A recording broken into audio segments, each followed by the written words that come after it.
while we've got time, Marcus, shall we just get on into a review of Superman? Manny, let me clarify something for you. This isn't a review of Superman. This is following All In. This is WB. It's All In. DC Comics is All In. The WB is All In. AEW may be having one of their biggest events in America ever, or the biggest event in America in their history. But I don't know if it was at the stake of Superman. I don't know.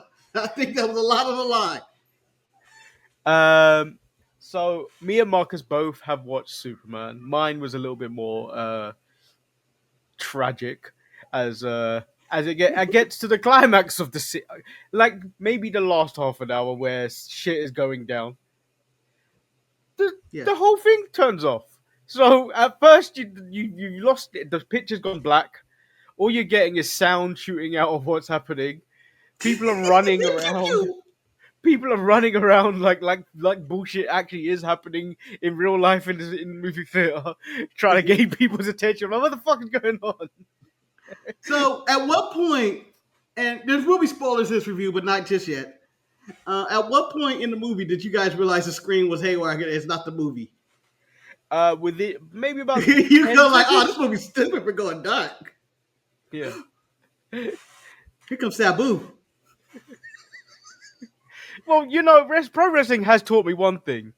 The Undertaker, the Dark Order, or someone debuting may be coming out if the lights go out like that. Yeah, here comes Batman. It's the Bat. Betty got the yell, it's the Bat. What did you think of Superman the movie? Well, Manny, I'm going to say this. I went in there, and I think my expectations went low, and then it went high before, and then I started hearing about reviews, and then my expectations went really high, and I was like, oh my God, they're going to do it. And then I get to the movie, and I'm watching it, and I'm going, okay, we're starting here, and it's going in. And then at the end of the day, I went, fuck, this is a really good Superman movie, and it felt like an episode of Superman. Like, it felt like this was like the sequel of Superman. Like, oh, this is another one. What's the original? I enjoyed the fuck out of this movie. Okay, follow-up question. When you walked out of that movie theater, did you go, they're back? DC movies is back. Manny, I'm gonna embarrass myself on how I walked out that movie. We're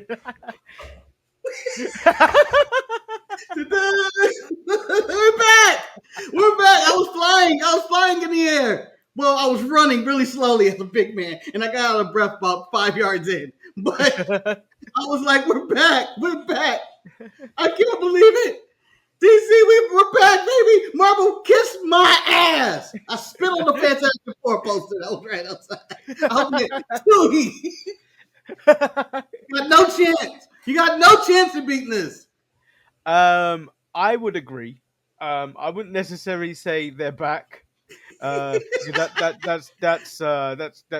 too much love. I would say it was a good showing. It was a very good Superman movie. I don't know if it's because I set the bar really low. I heard you say maybe 2 days ago the reviews are good, and I didn't let that sway my thought pattern. I didn't want it to sway my thought either. Sorry. Yeah, I didn't want it to sway my thought pattern, and I thought it was a very good. I thought it was a good story from the beginning, middle, and end. Yeah. Well, I think there's some part of it that I was like, I went like that. I went, why are we doing this? And I guess we'll talk about that at the end of our full review of this. And I don't know when we want to start talking about spoilers, but there's a moment. We probably should start talking about spoilers now. If you don't want to be spoiled, turn off the review and come back later. So I thought from the beginning, I was like, Lois is being a bit of a bitch. Oh, come on. What? She was right. He can't be just doing what the fuck he want to do. Manny, he caused so much conflict in that. He put that man on the cactus allegedly. Yeah, he did. Yeah, he did. But later did we know that they were all in cahoots, Marcus? Yeah. He was right. He was right all along without evidence. But man, public perspective is everything. The people don't know why Superman did what he did. He just went over to that country. I'm not going to mention any countries' names not because of spoilers, because honestly, I can't pronounce any of them and remember I can't the pronounce exact. them, and I'm pretty sure they weren't real countries in the first Yeah, and place. I don't know which side he's actually attacking. They're not real countries. There was a B and there was a J. That's all I know. I don't know. Jennifer is one of them, or something like that. Yeah, and Barovia? Not Barovia. Something like that. Whatever. Anyway, Superman kills their president. I mean, the hot girl kills their president. But they were foul. And it was kind of the, whether you want to call it Ukraine and Russia or Iran and Israel kind of deal going on with these people. And Superman goes there and says, no more. And that's kind of the catalyst of this movie. And what Lex's plan is. Because we come mid-movie, I feel like. Like, the movie starts. You get a little text talking about, all this stuff happened. And 3 minutes ago, Superman just got his ass whooped. That's just the way I would tell it. This is the problem I had with it. This is the thing. The whole entire movie, Superman's not protecting his size. A whole movie. We talk about like people like Gunther not protecting their size. This was like Gunther the entire time. Just take like, give me what you got. He taking mad, like not protecting his size at all in comparison to everyone else. The thing was, we come in like I said earlier, mid movie, because I feel like there's an hour of this movie they could have put in, and it could have been a 3-hour movie. But it seemed like they were like, you know what? Let's start it here. Let's start it after everything, because you come in mid movie and Superman had just got to work and he's rejuvenated to the sun, and he's like, I'm gonna go solve this, and he's like, and then everybody's like, you're gonna get that work again, man. You have to back up. And you learn the reason that work is Lex knows all his moves, and he's using basically Superman to fight Superman. Yeah, the reason that you come in mid-movie was the WB didn't have enough money to shoot the rest of that. They've gone all in, Marcus. We've established it. They've gone all in. They put all the money on the table. What was left of that? All that thing had to be fulfilled with a text. Somehow we have to play Bradley Cooper. When he popped on the screen, did you go, is that Bradley Cooper? But then there's 3 scenes that really stick out to me a lot. 2 of them because I'm a dog person these days. Oh no. Okay, so ahead.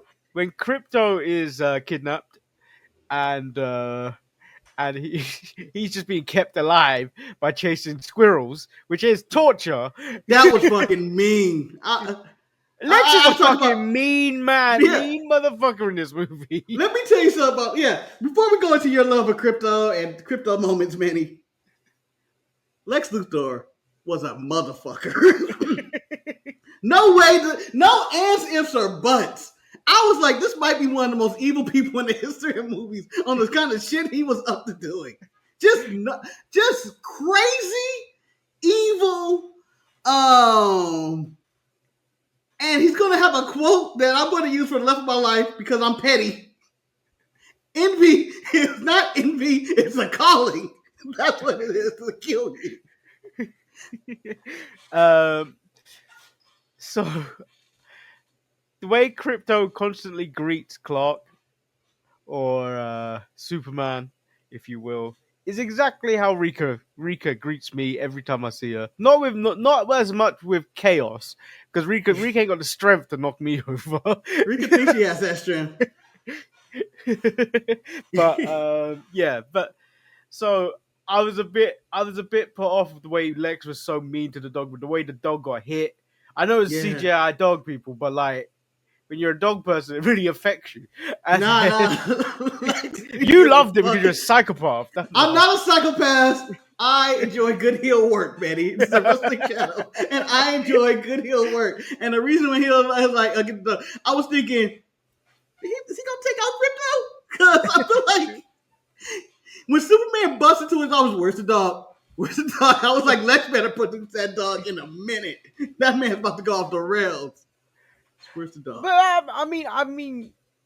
would if I was Superman, Lex would have been dead. I mean, Lex would have Le- died. This is Le- why Superman's a good person. I'm telling you now, my initials would be burnt into Lex's forehead with my laser vision, but bzzz. I would have laser eye his nuts, Manny. I would have castrated Lex with my laser vision and not even think twice about it.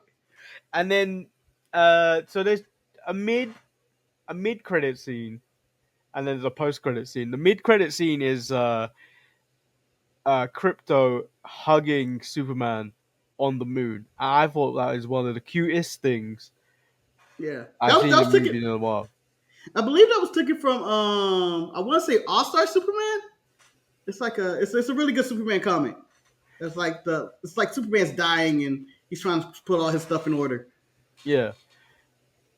And then But the other scene that really got me, it was the scene where Clark's return back home after being exposed to kryptonite for a long period of time, and he's now questioning everything because Lex has changed public opinion by releasing the footage of the Epstein list. the footage of actual what the message was that Clark's parents said to him. Yeah. But it was about like take over Earth is essentially it was because the Earthlings are stupid. Yeah. This man was just mean to Earthlings. Like it was like they're stupid, they're primitive. You can rule them easily. You're gonna be stronger and faster than all of them. You're gonna be the man. I want you to take 1,000,000 wives. Fuck them all. Fuck them all. And then like back, baby. he's having a moment at home watching Crypto experience cows for the first time while he's eating his cornflakes, and his Earth dad sits down next to him, and then basically tells him like you're in control. Like you may have been put on this Earth with an agenda, but you make the choices that make you a good man. And then when he said he was proud of him, and I'm sure I've probably said it on this channel, but that was probably one of the last types of coherent conversations I had with my dad before he died. Like on Easter Sunday, he was telling me literally like how proud he was of me, of like the stuff I've done, which is a heartwarming moment for Clark just before he realizes he's going to have to handle business. Yeah. It was inspirational for Clark in that moment at the when he's on the farm and he's talking to his dad. And man, I can see how you got emotional about that. Well, the last talk with his talk with his father, Jonathan Kent, who was different, a bit huskier than most times. Mostly he's younger and in better condition. But they portrayed him as dumb Hicks. Yeah, so I expected him right after he told Clark to you chose to be a good man. That says more about you than it says about who you think you are. That you made the choice that you wanted to be the beacon of light. You didn't want to come in here and rule. Like anybody can interpret all the message. He says all this, and I imagine him just putting on that MAGA hat, "Make America Great Again," Clark. But you know what? It shows like Superman, his humanity it comes from his parents, and that the reason he's such a good person overall, and that he will protect squirrels and cats and everything else he was saving, and why he would go to a country and just end that war right away because people were dying and all that. It just shows this was his upbringing. And I was like, you know what? That's really nice. And I know they do that in other Superman stories of like his family's the anchor, but I thought they did a really good job of bringing it home of like this is who Clark is. That he's he's hopeful. Yeah, this is the kind of like you've experienced Clark experience adversity in like Smallville and like the TV series stuff. You never really see Clark experience any turmoil or anything in the movies. Oh, come on, man. His dad died in a hurricane in Man of Steel. Kevin Costner's dead. That traumatized anybody. That's hurt. But like, to grow a beard because like of that. this is the one where he's questioning himself and everything. So I think like people have a lot. I think those types of scenes with dads always grab you. So I'm like I kind of knew how I was gonna feel about this movie the moment that scene happened, and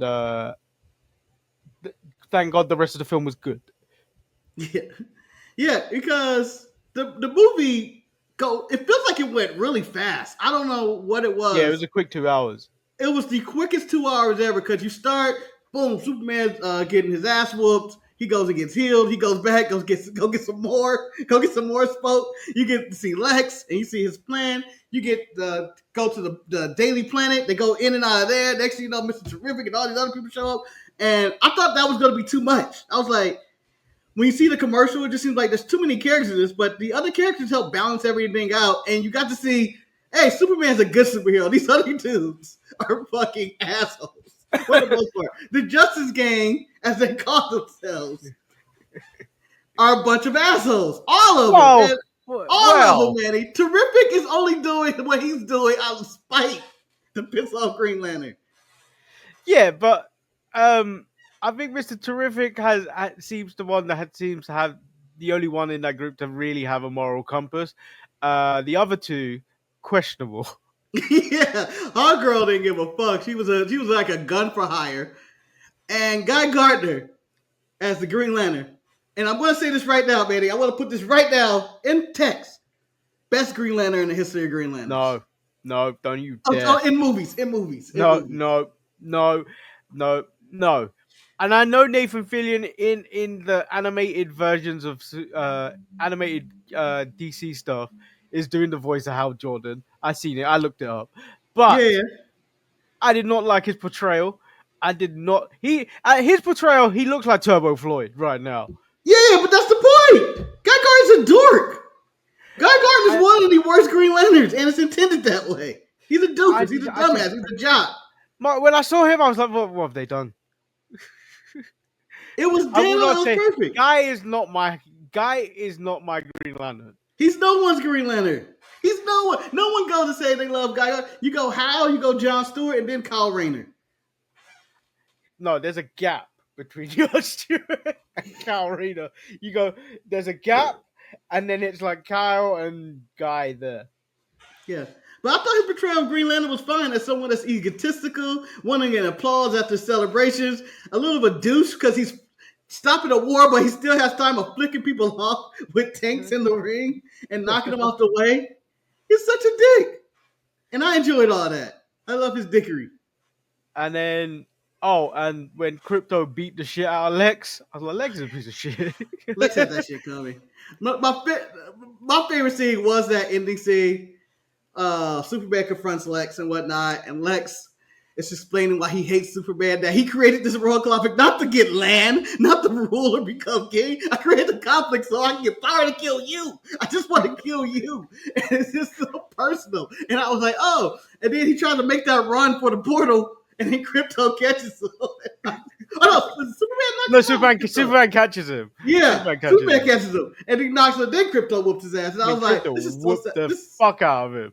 Yeah, and it's so deserved because Lex is absolute one of the best and fucked up villains ever. Like, and then I'm in the movie theater going, "Who's a good boy? Who's a good boy?" So on the Krypto front, I thought he had too many attacks. I thought his Krypto was a little overpowered. I thought if he would have just got the one at the end, he'd have been all right. But he was giving people the business all through that movie. When they were in the pocket dimension, I wish someone would because Superman was being given the business the entire movie. Well, Superman had a rough go of everything. He had a rough go. I enjoyed the random monster Lex put in the scene to distract Superman. He came out that little thing, that little fuck, and they were like, "Here, grow." And then the next scene, he's like this giant monster. I'm like, what did he do? What did he do in this time? He ate, because that's what he did. No, that motherfucker was a beast. And it's so because when they opened the thing, it was like, oh, it's the baby from Dinosaurs. Yeah. And then you get Mr. Bad, Mr. Terrific, who saves the day. Although Superman, see, it explains why Superman was getting the business. Is because he's trying not to hurt things, Manny. He's trying not to hurt things. Okay, he's out there trying to save it. He's like, oh, we can save this kaiju monster, whatever the hell it is. And then Mr. Reaper's like, I'm gonna put this shit in his lungs and explode it. I'm killing this. I do like that they put a running total of the damage done these days now. Yeah. This was $20 million worth of damage. It's just worth it. It's just worth it. But it goes all into like all the just Superman, just like, God damn, he's a fucking menace and all that. Like, you know, J. Jonah just like he's fucking destroying shit more than he's saving it. And I just liked how casual everything was. Like, it was a full-fledged universe without explaining anything. There's a whole Superman is back in his apartment, and you know, it's kind of from the poster where you see him adjusting his boots or whatever, and he's just chilling in there, and Lois is in there. There's a whole fucking battle going on with the Justice Gang going on back there. Chilling. And he's like, this ain't nothing. This ain't nothing. I don't need to get involved in this. And you just see the most random shit going on back there as they're fighting and stuff. It's like, like they really went full sci-fi. I don't give a fuck if we explain anything, but you feel like you got at the end of the day a complete movie, coherent story, and I enjoyed it. So yeah, I mean, it's a good starting point for the reboot of the DC universe. Yeah. Where it goes or anything, I don't know. The post-credit scene didn't really necessarily set up anything for the future. Good. So not like Marvel movies ever, post-credit scenes ever actually set up anything that's be like, oh, this was the reason why. They never actually do. They don't, because they don't lead to anywhere. Yeah. They don't lead to anywhere. Okay. You don't even know if you're going to get a second movie half the time. Like, can you even tell me what the cliffhanger was for Shang-Chi, the Eternals? Hell, I can't even remember the Thunderbolts cliffhanger. Oh, it's Fantastic Four. Yeah. That was coherent. Yeah, this is a very good return to form for DC. DC hasn't had a good movie since the Dark Knight trilogy. So, let's see where they go from here. Also in this movie, special appearance from John Cena, who I thought was hilarious as Peacemaker, just talking shit on basically like Fox News with Superman. I told you Superman wasn't shit. I told you. I told you he was a piece of shit. And like right away. And shout out to Lex and his bot. So when I realized Lex was out of control, was in the Pocket universe, you just realize this man is fully out of control. He's in prison ex-girlfriends. He has monkeys on Twitter talking shit about Superman for whatever reason. Hashtag not my hero and all that shit. No. The best part about that was the hate. You don't know that till like after it's been mentioned like 20 minutes prior, where it's like, oh yeah, did you check? Don't follow the hate comments on that he gets on Twitter and socials. He's like, I don't really go on socials except sometimes when you get really upset in the middle of the night. Yeah, like Superman's a bitch. Don't call me super shit. You know I hate that. And then you find out it's a gang of monkeys. There's a bunch of trolls fucking with them. And then the little pathetic tiny ones as well that like. It basically Bubbles. Yeah. Michael Jackson's Bubbles was happy wild out. Yeah, it's just wild. And then also in the Pocket universe, you have Lex going, "Oh, this guy, you know, it was some guy Superman saved, and he tried to protect Superman in the middle of a battle, yada yada." And then Lex kidnaps him and put him in the Pocket space. And then Lex brings out this giant fucking gun and is playing Russian roulette with him. He kills him with the second shot. Yeah, he kills him with the second shot and just goes, well, I didn't think that was going to have fast. All right, I can find somebody you really care about. And we're going to find that Clark Kent. But I will say in the Pocket universe, when Metamorpho was there and he was, you know, torturing, I wanted to call him Clark, but Superman, whatever. It's basically the same guy. It's the same person. And he's torturing him with the kryptonite. And Superman's like, man, I can save your baby, man. This is light work. We won. I don't know why we doing this. And I'm like, yeah, why are you doing this? Like, there is nothing stop. If you just didn't have the kryptonite, you could have knocked his ass out. Yeah, and just then his cousin returns at the end of the movie. Yeah, Kara, Supergirl. To bring back to go collect her dog. What kind of bullshit owner is she? He's a drunk, man. She's a drunk. She goes to planets with Red Sun so she can feel the effects. She's a liability, is what she is. Yeah, apparently Supergirl's the next DC movie. I didn't even know that. They're going to follow the adventures of Kara in space and her drinking and carrying on, which should be entertaining. They're going to bring in the main man, Lobo. All my DC guys, we're back, baby. We're back. Yeah, so let's wrap this up here. Superman, if you haven't watched it by now, go watch it. You've probably been spoiled if you made it this far. Yeah. But hopefully you have a new perspective on Superman. God damn it, this worked. It worked. He did it.